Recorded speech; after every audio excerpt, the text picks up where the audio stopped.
Et c'est avec Olivier Damézin, qui est député La République En Marche du Lot-et-Garonne. Bonjour. Oui. Bonjour à tous. Merci d'être avec nous. Alors donc évidemment, cette pétition, cet appel est avec des élus de tous bords. Hein. Ce n'est pas lancé à droite, à gauche ou au centre. Ce sont des élus de tous bords dont vous faites partie, Olivier Damézin. Pourquoi cet appel ? Alors tout simplement, c'est que d'abord c'est pas une pétition, hein, c'est une tribune, c'est un courrier, un appel du pied au Premier ministre, on va dire. Ouais. Simplement, si vous voulez, vous avez certainement remarqué, mais il y a quand même beaucoup d'élus de la ruralité. Ouais. On vit quelque chose, nous, c'est qu'on n'a pas la possibilité de se faire livrer à domicile quasiment. C'est très très rare de pouvoir se faire livrer des plats à domicile. Et puis le click and collect aussi est compliqué. Donc nous, ça nous semble judicieux déjà pour ces personnes-là de la ruralité de pouvoir venir manger dans des restaurants à midi parce qu'ils le languissent, mais ça ne touche pas que la ruralité. Mais par contre, il est certain qu'il y a des zones, on le voit bien actuellement en France, c'est plus compliqué que d'autres éventuellement de le mettre en place aujourd'hui, mais c'est le but du jeu. Ça serait peut-être de voir aussi par tâtonnement, réhabituer les Français à avoir une vie le plus normale possible et le plus vite possible. Oui, il est anormal qu'actuellement il y ait des gens qui puissent manger au restaurant et pas d'autres. Oui, non mais ça c'est vrai, bien sûr, parce que ça fonctionne déjà un petit peu pour certains secteurs. Hein, dans le bâtiment, ça a été fait un petit peu pour des routiers également. Les députés également. Nous on a nos restaurants parce que c'est une restauration d'entreprise.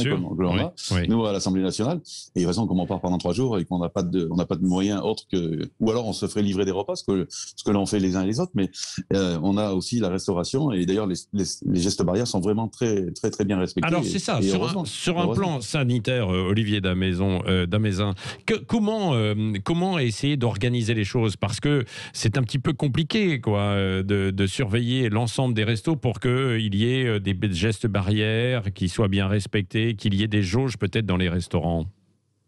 Il faut être très strict par rapport à la distanciation, ça c'est certain. Oui. Et après le respect, le port du masque dès qu'on se lève, et surtout ça c'est. Mais je pense que les Français sont vraiment prêts à ça. Et d'ailleurs on le voit, les Français sont très sérieux quand même dans l'ensemble. Bien sûr il y a toujours des cas comme partout, mais on peut pas dire que les Français ne respectent pas les consignes qui sont données. Donc les restaurateurs l'ont montré à la sortie du confinement aussi, ils ont bien fait les choses. Donc là c'est vraiment pour les gens qui travaillent, qui mangent tous les jours dans leur bureau.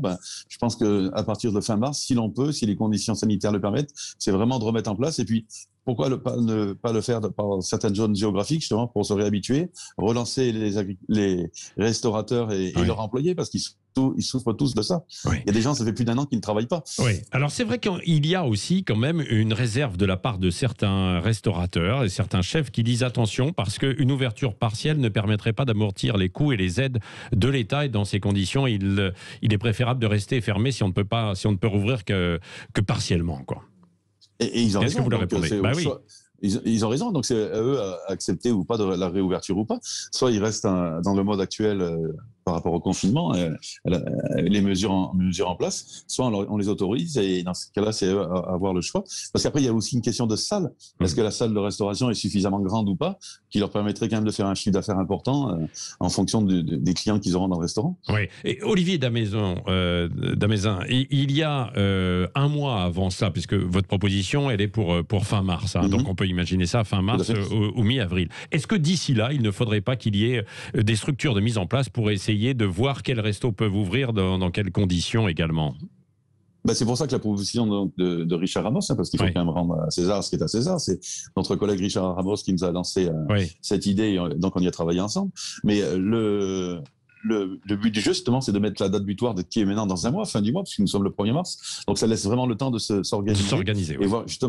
Et voir les restaurateurs qui sont partants ou pas pour le faire, et qui peuvent le faire ou pas aussi, parce que peut-être qu'il y en a qui voudront, mais que leurs salles ne le permettront pas. Oui, avec une déclaration en préfecture éventuellement. Merci. Ah oui, ça sera toujours sous couvert d'autorisation de la préfecture, évidemment. Oui. Merci Olivier Damézin, député LREM du Lot-et-Garonne. Merci d'avoir été avec nous ce matin en direct sur Sud Radio.